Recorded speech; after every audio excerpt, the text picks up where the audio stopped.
Comienza la séptima meditación. Que Dios te conceda luz al escuchar como a mí al predicar. En esta meditación tenemos que adentrarnos en un misterio que nos toca diariamente, el misterio del pecado. Y vamos a reflexionar sobre tres aspectos. El primero es un pecado en el cual no meditamos mucho, que es el pecado de los ángeles, pero es una realidad. El segundo es la actitud de Jesucristo frente a la insinceridad de vida. Y el tercero es mi propio pecado.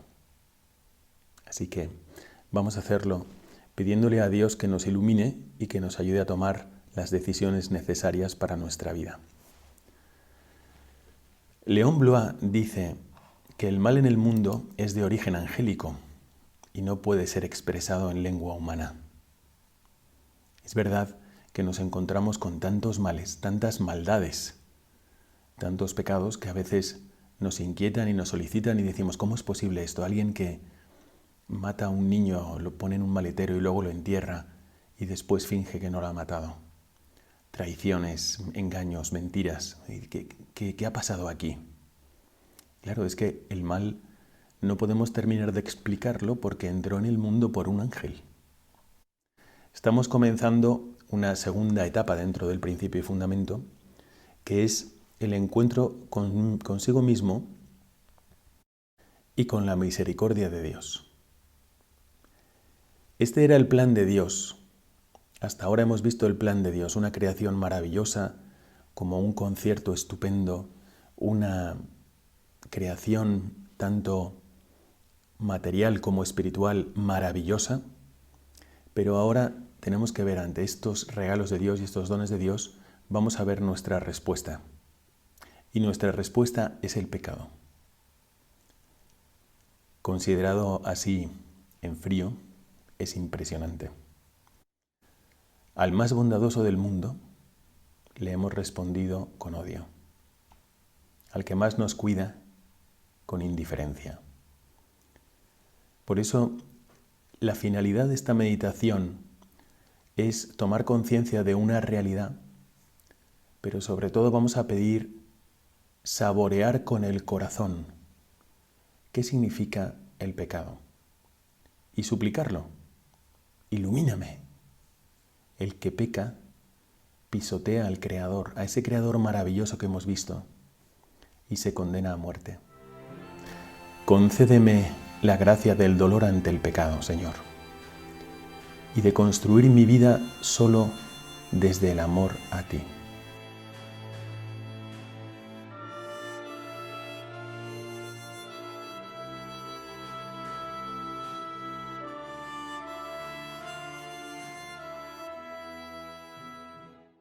Ante todo tenemos que considerar que el pecado es un misterio, pero es un misterio que está muy presente en nuestras vidas, incluso en las vidas de las personas entregadas a Dios, en la vida de un sacerdote, en la vida de un religioso, como está muy presente también la enfermedad en la vida del médico.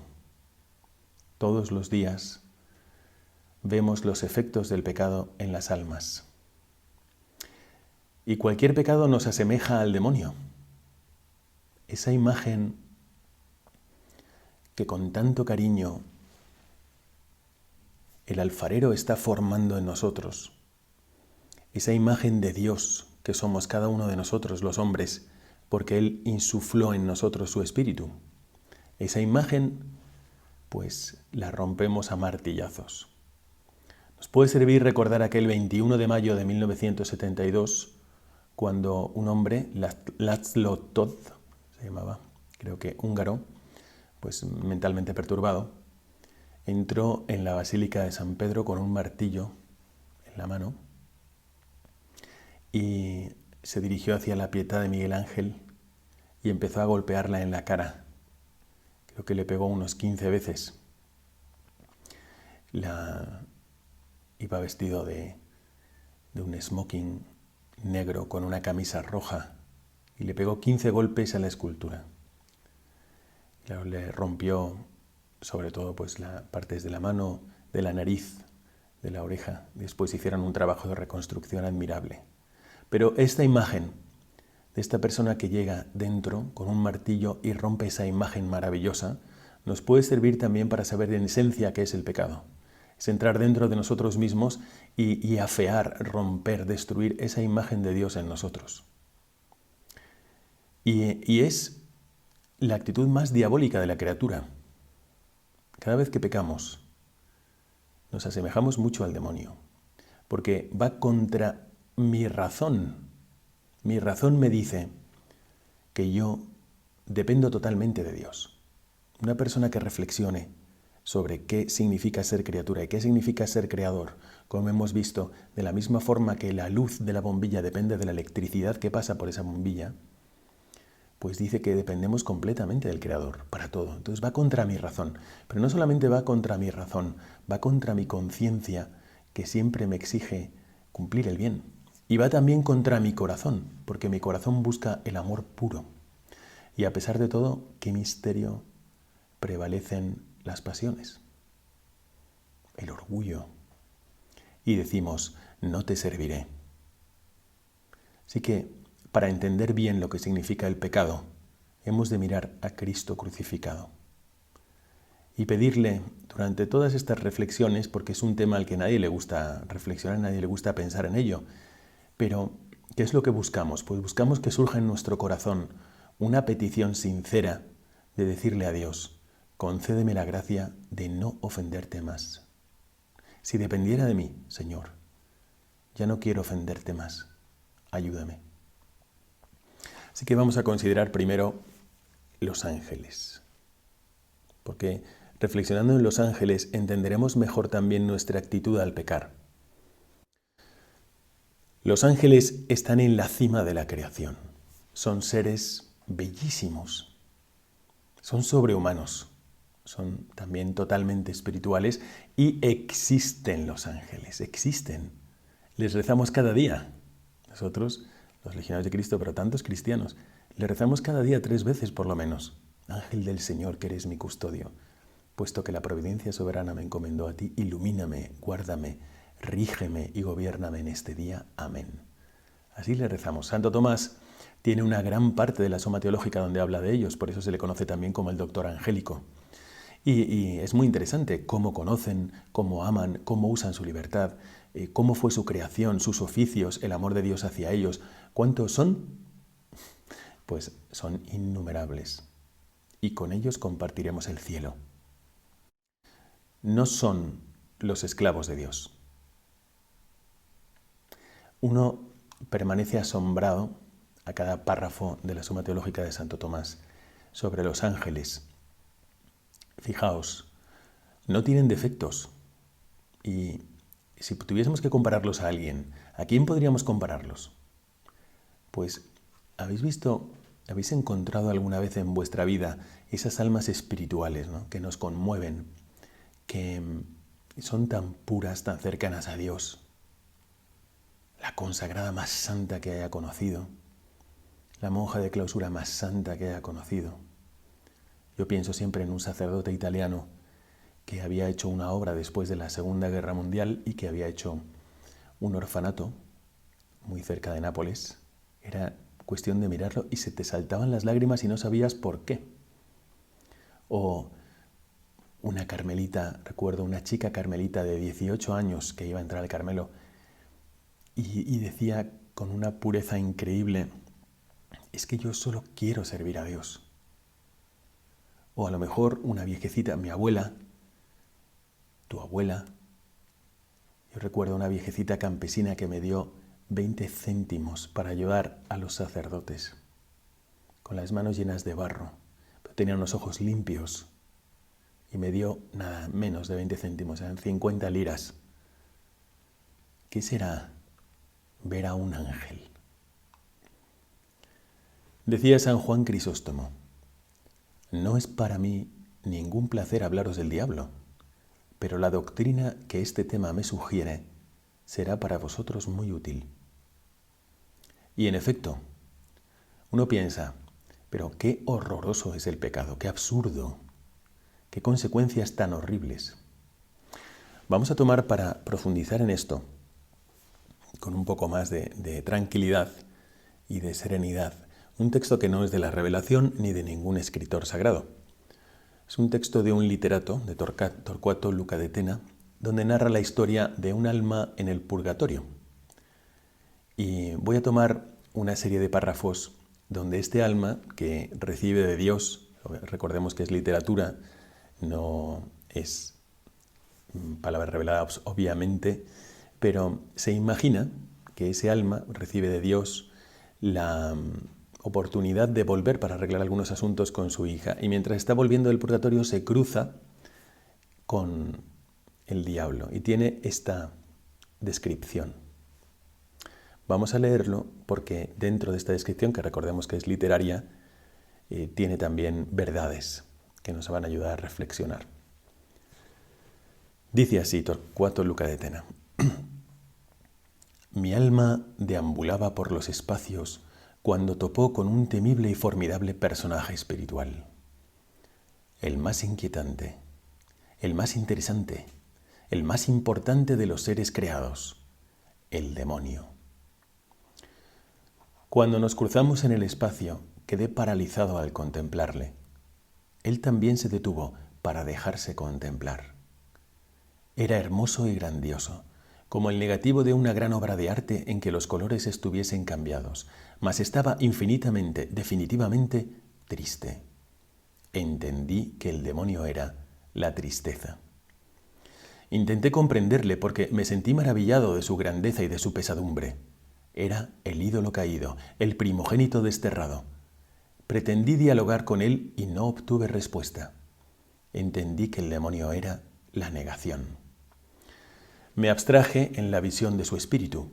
Ambos éramos almas en pena, dicho en este sentido, que los dos penábamos, pero la mía era una pena temporal y yo llevaba encendida la antorcha de la esperanza. Él solo mantenía encendida su fe. Al penetrar en esta verdad, me fue revelada la hondura tremenda de su gracia. La suya consistía en la disociación de las tres virtudes teologales. Había perdido la caridad y la esperanza, mientras que conservaba íntegra la fe. De no tenerla, su infelicidad no sería tanta. Si el demonio pudiera reducirse a ser simplemente el espíritu del mal, ello le serviría de gozo. Mas él conocía la existencia del bien absoluto y ese bien era su mal.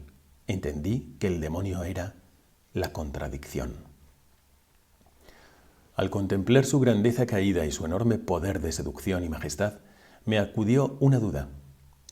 Él me había observado con envidia. ¿Sería este espíritu capaz de redención? ¿Sería lícito orar por su salvación? Al entender mi pregunta, se alejó dejando atrás de sí una estela implacable de soberbia. Él no la deseaba, la salvación. Bueno, este texto literario nos ayuda a introducirnos en un hecho real revelado, una verdad de la que no podemos dudar, la caída de los ángeles. Y tenemos que ver la caída de los ángeles con una conmoción profunda. Es como ver caer al mejor. ¡Qué pena! Lo que hubiera podido ser. ¿Por qué? Solo por una cosa, por el pecado. Los ángeles, esos espíritus puros, llenos de gracia y llenos de sus efectos, fueron sometidos a una prueba moral. Algunos no la pasaron. Apocalipsis 12, 7 y siguientes. Y son malos ahora. Una multitud incontable de ángeles malos. Ahora, de ser como almas bellísimas, de ser las más hermosas, han pasado a dedicarse con toda la fuerza de su corazón a la destrucción del género humano. Ellos, por primera vez en el universo, hirieron el corazón de Dios, pero si uno se pregunta, ¿por qué? Por soberbia. No soportaron la idea de servir a Dios. Su ley es el odio. Dios no puede perdonarles porque cometieron un pecado irreparable y nunca van a pedir perdón. Bueno, pero esta realidad, ¿cómo nos afecta a nosotros? ¿Qué significa para nosotros el pecado de los ángeles? Pues es como si asistimos a un eclipse. La luna se interpone entre la Tierra y el Sol, y por efecto de la luna, la Tierra queda ensombrecida. Pues podemos pensar que esto es el pecado de los ángeles, como un eclipse espiritual, y la sombra se va comiendo toda la tierra. Así nos habla San Pablo en Efesios 2:2 o en la primera carta de San Juan, el capítulo 5, versículo 19, dice, el mundo todo está puesto bajo el maligno. Y de ser ángel de luz pasa a ser como un leproso de poderosísimo contacto. Nos contagia la soberbia y empezamos a cultivar pensamientos y actitudes de soberbia casi como si me fuesen a dar el premio Nobel por mis pensamientos sobre cómo hay que arreglar la cocina o sobre cómo hay que gastar este día de paseo o sobre cómo debería ser la contestación a esta conversación. Nos apegamos, nos enamoramos de nuestro juicio y somos orgullosos. Apelamos a nosotros mismos por encima del querer de Dios. Sí, ya sé lo que Dios quiere, pero yo tengo esta exigencia personal y no me voy a plegar.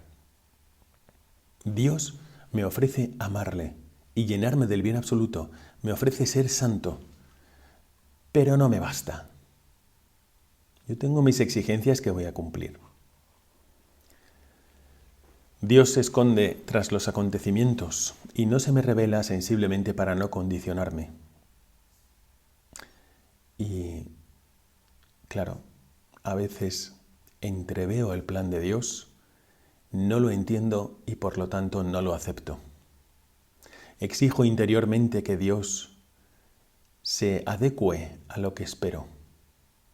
Y si no, lo siento, no me llega. No es mi camino el seguir la voluntad de Dios. ¿Y por qué? Porque Dios no cumple mis expectativas. Exactamente igual que los ángeles. Non serviam, no serviré. Primero yo, luego Dios. Y es increíble porque esta actitud la tenemos muchas veces, casi sin darnos cuenta, y se nos presenta como una realización personal, como tener mi vida realizada. Recuerdo que cuando fui al Hospital de SIDA de la Madre Teresa en Roma, que funcionaba como un pequeño hospital de SIDA, al bajarse del coche un joven se pilló el dedo con la puerta y se hizo un pequeño corte. Y yo me acuerdo de su pánico. No quería acercarse a nadie. Huía de todas las enfermas. Y nosotros, heridos por el pecado original y rodeados de demonios tentadores, ¿cómo nos permitimos pensamientos que nos lleven a la soberbia? ¿Cómo permitimos casi que nos contagien sin protegernos y sin evitar las ocasiones de pecado? Esta meditación es como una introducción, este punto, como una introducción al misterio del pecado. Y también es una advertencia. Es como una de esas verdades que te tienes que llevar toda la vida. ¿Por qué? Porque nadie tiene que creerse invulnerable. Cayeron los mejores. Yo me pregunto, ¿por qué Dios habrá querido que nosotros sepamos de la caída de los ángeles? ¿En qué cambia? ¿Qué cambia concretamente de mi amor a Jesucristo, de mi amor a la Virgen? ¿Qué cambia de mi decisión por ser santo, de las virtudes? Pues yo creo que a lo mejor esto tiene mucho que ver.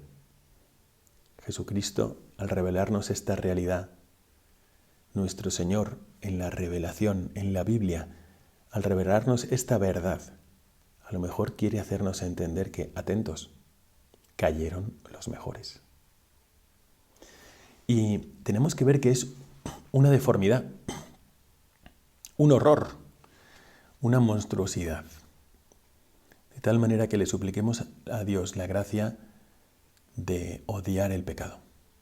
Este pecado que nos afea, que destruye su imagen en nosotros, que deforma la imagen de Cristo en nosotros, yo no lo quiero. No lo quiero nunca más.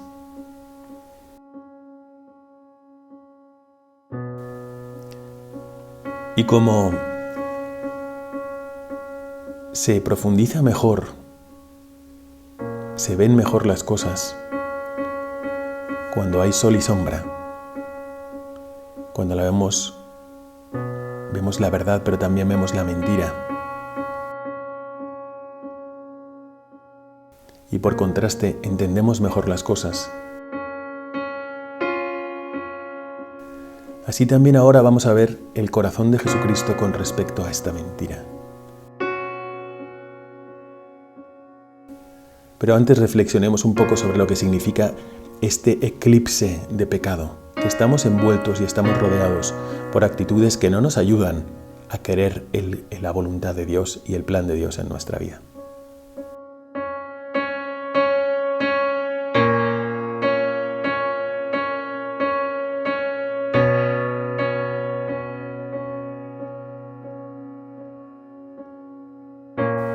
Reflexionemos juntos.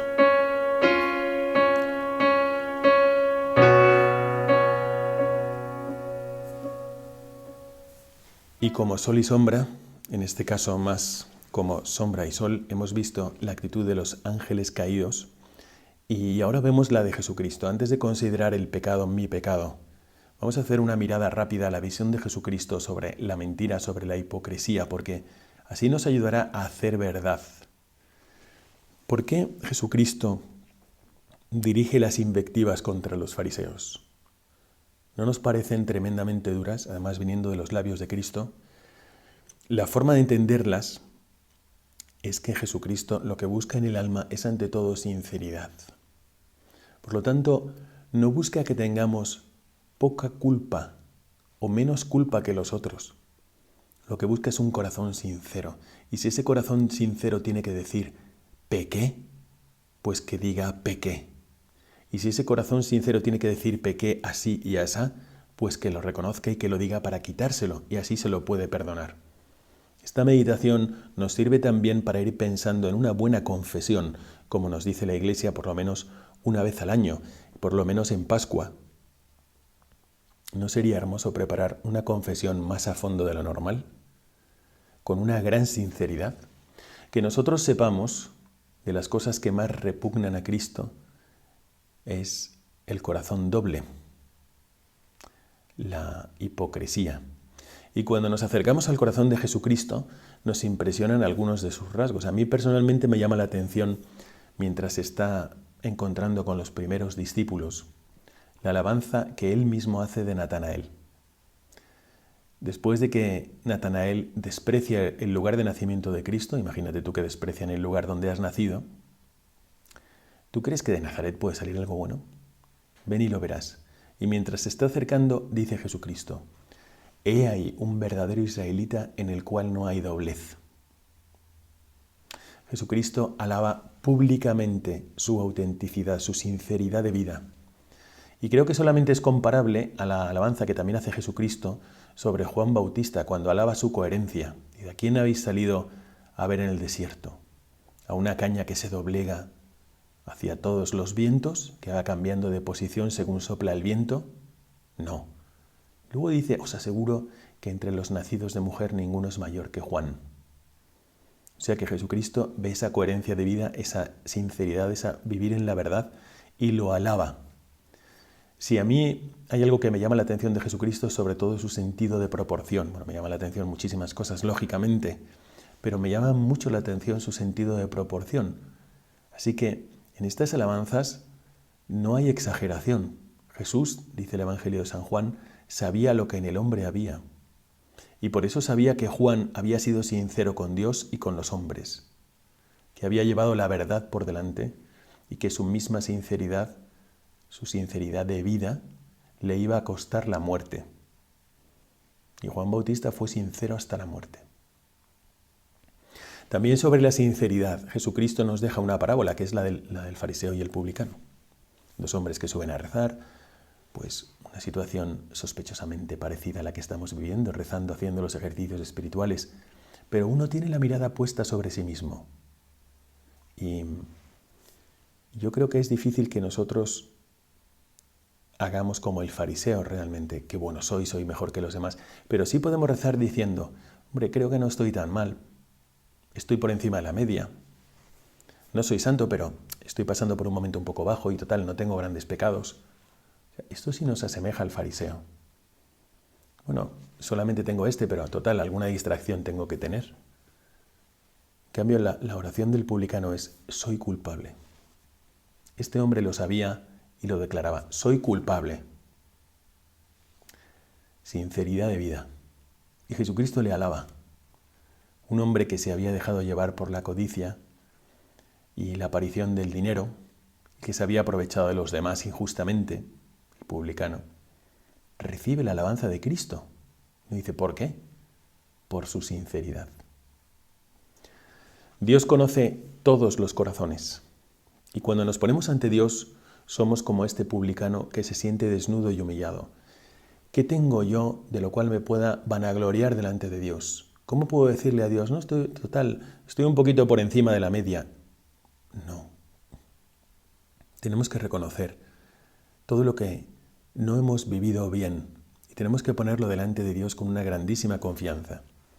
Porque parece que a Jesucristo lo que le causa repulsión, y por lo que dice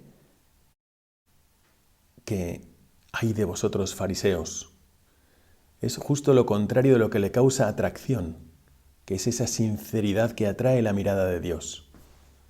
Pero como que Dios no mira al fariseo, sino que mira al publicano, y es la sinceridad la que arranca el perdón de Dios. Por eso es tan importante arrodillarnos y pedir perdón de verdad. Y ese de verdad pues significa decir los pecados al confesor, queriendo no repetirlos más, aunque tú puedas prever incluso que por debilidad, o a lo mejor estás tratando de superar un mal hábito, o a lo mejor se repiten las situaciones de pecado y no puedes evitarlas, a lo mejor tú sabes que probablemente vayas a volver a caer. Pero si dependiera de ti, tú no quieres caer. De verdad, Señor, esto es lo que yo te pido. Otro momento de sinceridad impresionante en el Evangelio es el que vemos en boca del buen ladrón, porque dice, delante de todos, ¿tú serías capaz de decir esto? Nosotros recibimos el justo castigo por nuestros crímenes, pero ¿qué mal ha hecho? ¿Podemos imaginarnos a una persona agonizante diciendo esto? Jesucristo agotado y deshecho, y escucha esto, escucha estas palabras llenas de sinceridad, y le toca en el corazón. Y se incorpora en la cruz, mientras el otro todavía está diciendo: acuérdate de mí cuando entres en tu reino. Y es esa sinceridad total en la que esa es la que le consigue un regalo inmerecido, pero que su sinceridad abre la puerta para que entre todo el regalo de Dios. Hoy estarás conmigo en el paraíso. La sinceridad que ejercitamos al confesar nuestros pecados atrae la mirada de Dios. También los apóstoles tenían sus rasgos y entre ellos destacaba Pedro, y Pedro destacaba por su franqueza, y se ve que a Cristo realmente le atrae esa falta de doblez y esa falta de insinceridad, esa claridad en su forma de ser. Jesucristo sabía que Pedro siempre le hablaba con el corazón en la mano, y probablemente por esa franqueza, y no tanto por el cúmulo de sus cualidades, le eligió como roca de la iglesia. Es el mismo San Pedro que después, caminando por la orilla del lago, ve a Juan y dice: Señor, ¿y este sí que es bueno? ¿Este qué? Pero Jesucristo está cautivado por esa franqueza y sinceridad de Pedro. Jesucristo queda cautivado cuando le hablamos con el corazón en la mano. Otra escena en el Evangelio que nos habla de esta preferencia de Cristo por la sinceridad es cuando se acercan a Él maliciosamente y le preguntan con esa actitud que es despreciable y que no es solo de aquella época: esta mujer ha sido sorprendida en delito de adulterio, en flagrante delito de adulterio. Y Jesucristo vio en sus corazones la doblez. Y esto es lo que justifica su respuesta: el que esté libre de pecado, que tire la primera piedra. Y en cambio, a la mujer que ya había reconocido públicamente sus pecados, la perdona de corazón. ¿Cuánto nos tiene que hacer reflexionar esto sobre nuestra actitud y cada vez que hacemos un examen de conciencia? Porque nuestros pecados no deben deprimirnos, sino que deben como ofrecernos un escalón para ser todavía más sinceros con Dios y abrir nuestro corazón de par en par a Dios para que entre su perdón.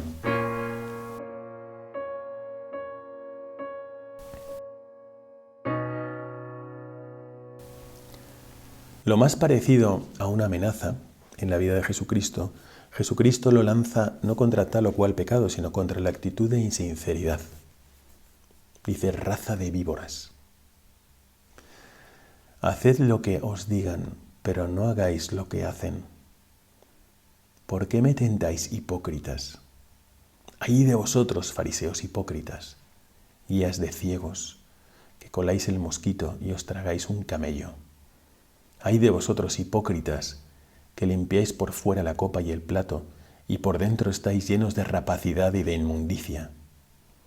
¡Ay de vosotros, hipócritas, porque sois semejantes a los sepulcros blanqueados! Por fuera parecen hermosos a los hombres, mas por dentro están llenos de huesos de muertos y de todo género de podredumbre. Y es que no ahorra. Jesucristo les dice: serpientes, raza de víboras, ¿creéis que os vais a librar del castigo del infierno? Y dice: espera un momento, pero si estos no eran tan malos. Estos al final, si uno analiza lo que decía de sí mismo el fariseo: Señor, gracias porque rezo, porque doy el diezmo, porque cumplo los mandatos, porque ayuno. O sea, pues uno que reza y que da el diezmo y que ayuna, qué bueno es, ¿no? No. La sinceridad de vida. El primer paso para entregarse a Dios, por lo tanto, es la sinceridad de vida, reconocer nuestro pecado. Hacer lo mismo que el hijo pródigo: me levantaré, iré a mi padre y le diré: Padre, he pecado contra el cielo y contra ti. Dios nos quiere perdonar, pero tiene que contar con nuestro arrepentimiento sincero, nuestro arrepentimiento verdadero. Y no lo quiere porque sea puntilloso, sino precisamente porque nuestra felicidad depende de nuestra claridad de conciencia. Nuestra felicidad depende de nuestra sinceridad de vida. No puede haber claridad de conciencia si no hemos hecho las paces con Dios haciendo bien las cuentas. El pecado como tal es una falta de sinceridad con nosotros mismos y con Dios. Porque la conciencia nos avisa, pero nos avisa por un tiempo limitado. Y se puede anestesiar la conciencia. Anestesiar la conciencia es una forma de ir caminando hacia la insinceridad de vida. Yo recuerdo en una ocasión, cuando me iban a operar la rodilla, estaba tan nervioso, era la primera vez que me operaban, que me preguntaron esto las enfermeras, estaba en México, y me dijeron: ¿es la primera vez que se opera? Yo me había puesto un pantaloncillo de deporte, no sabía que tenía que ir sin nada debajo de la bata. Entonces se rieron de ello, me preguntaron si era la primera vez que me operaba, dije que sí, se dieron la vuelta con una inyección y me pusieron algo. Y yo recuerdo mi intento por no dormirme. No, yo voy a aguantar. Cuando abrí los ojos ya había pasado la operación. Pues a veces anestesiamos nuestra conciencia. Somos muy valientes para encararnos con los demás, pero nos falta valentía para encararnos con nosotros mismos. Y por eso nos llama la atención la vida de los santos. Pero no solo nosotros, sino también la gente que no tiene fe. Mi cuñado no tiene fe, pero le parece muy bien que mi hermano ayune, porque es coherente con su fe. Todos nosotros esperamos de los demás una gran coherencia. Y la verdad siempre es dura, sobre todo la verdad sobre nosotros mismos.